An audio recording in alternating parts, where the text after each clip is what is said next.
अस्सलामुअलैकुम, आप देख रहे हैं साहिबा न्यूज और मैं हूं नाइला भट्टी। शामिल करते हैं आज की अहम खबर शामिल करते हैं। रियाद सऊदी अरब से हमारे ब्यूरो चीफ अमीन फैज के मुताबिक वजारत मीडिया के ज़रिए एहतमाम ग्लोबल हारमोनी इनिशिएटिव के तहत रियाद सीजन में पाकिस्तान में 29 नवंबर से 1 दिसंबर तक सऊदी फ़ारक में मुनक्किद होगा। इस इवेंट का मकसद पाकिस्तान की सकाफत, मौसीकी, वर्सा और खानों को आलमी सतह पर फ़रोग़ देना है।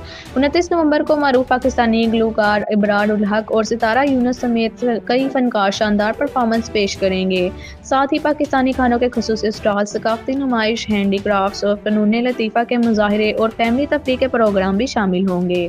ये रंगारंग इवेंट न सिर्फ पाकिस्तानी कम्युनिटी के लिए बाइस मुसर्रत है, बल्कि दीगर ममालिक के अफराद को पाकिस्तान की सकाफती खूबसूरती और मेहमान नवाजी से रोशनास कराने का बेहतरीन मौका भी फराहम करेगा। अब तक के लिए इतना ही। मज़ीद खबरों और अपडेट्स के लिए देखते रहें साहिबा न्यूज़ HD।